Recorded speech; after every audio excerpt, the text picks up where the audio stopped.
From that time on, Jesus began to explain to his disciples that he must go to Jerusalem and suffer many things at the hands of the elders, the chief priests, and the teachers of the law, and that he must be killed and on the third day be raised to life.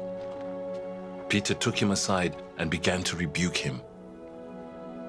"Never, Lord," he said. "This shall never happen to you." Jesus turned and said to Peter, "Get behind me, Satan.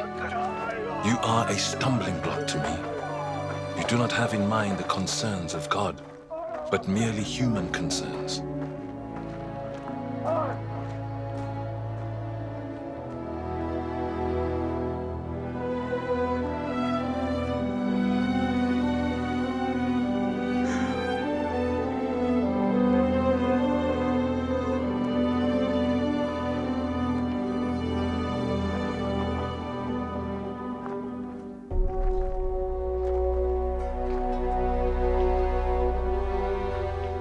Then Jesus said to his disciples, "Whoever wants to be my disciple must deny themselves and take up their cross and follow me.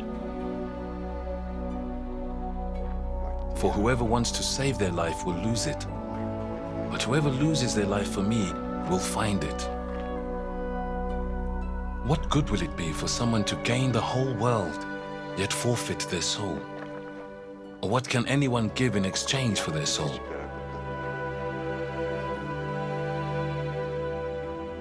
For the Son of Man is going to come in his Father's glory with his angels, and then he will reward each person according to what they have done."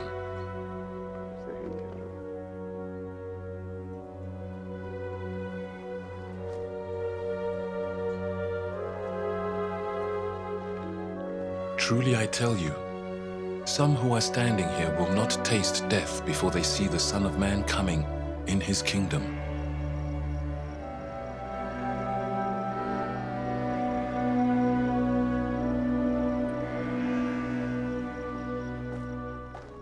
After 6 days, Jesus took with him Peter, James, and John, the brother of James, and led them up a high mountain by themselves. There he was transfigured before them.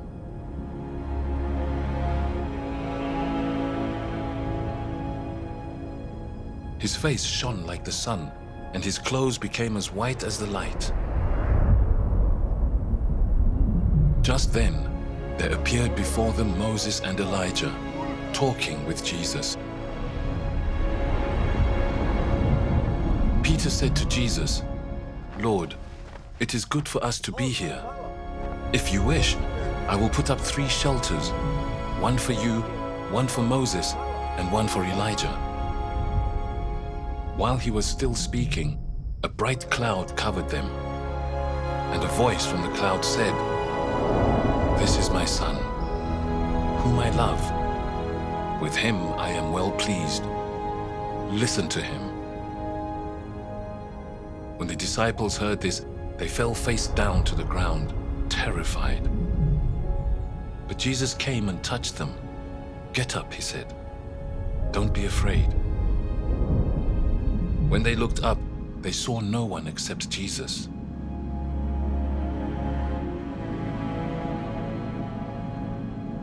As they were coming down the mountain, Jesus instructed them, "Don't tell anyone what you have seen until the Son of Man has been raised from the dead." The disciples asked him, "Why then do the teachers of the law say that Elijah must come first?" Jesus replied, "To be sure, Elijah comes and will restore all things.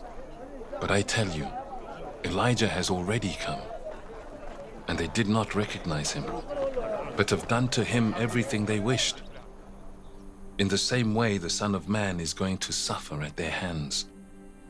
Then the disciples understood that he was talking to them about John the Baptist. When they came to the crowd, a man approached Jesus and knelt before him. "Lord, have mercy on my son," he said. "He has seizures and is suffering greatly. He often falls into the fire or into the water. I brought him to your disciples, but they could not heal him." You unbelieving and perverse generation, Jesus replied. How long shall I stay with you? How long shall I put up with you? Bring the boy here to me.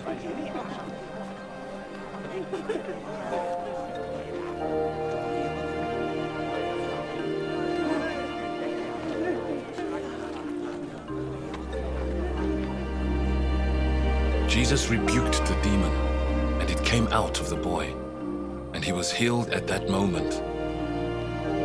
Then the disciples came to Jesus in private and asked, "Why couldn't we drive it out?" He replied, "Because you have so little faith. Truly I tell you, if you have faith as small as a mustard seed, you can say to this mountain, 'Move from here to there,' and it will move. Nothing will be impossible for you."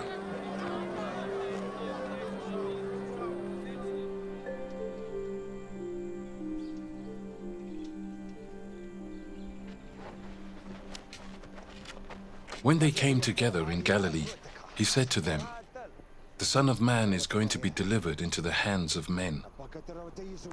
They will kill him, and on the third day he will be raised to life." And the disciples were filled with grief.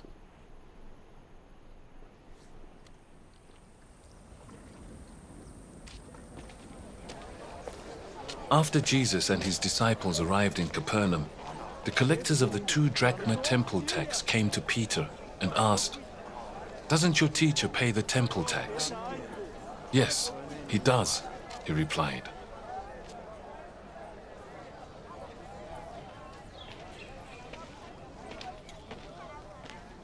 When Peter came into the house, Jesus was the first to speak.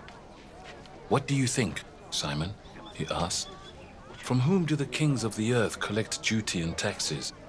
From their own children or from others?" "From others," Peter answered. "Then the children are exempt," Jesus said to him. "But so that we may not cause offense, go to the lake and throw out your line. Take the first fish you catch. Open its mouth, and you will find a 4 drachma coin.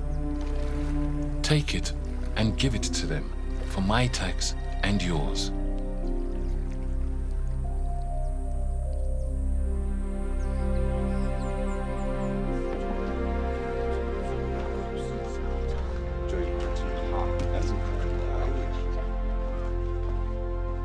At that time, the disciples came to Jesus and asked, "Who then is the greatest in the kingdom of heaven?"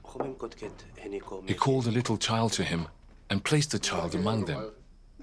And he said, "Truly I tell you, unless you change and become like little children, you will never enter the kingdom of heaven.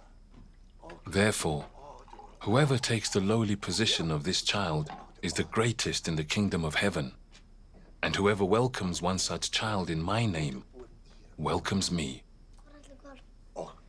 If anyone causes one of these little ones, those who believe in me, to stumble, it would be better for them to have a large millstone hung around their neck and to be drowned in the depths of the sea.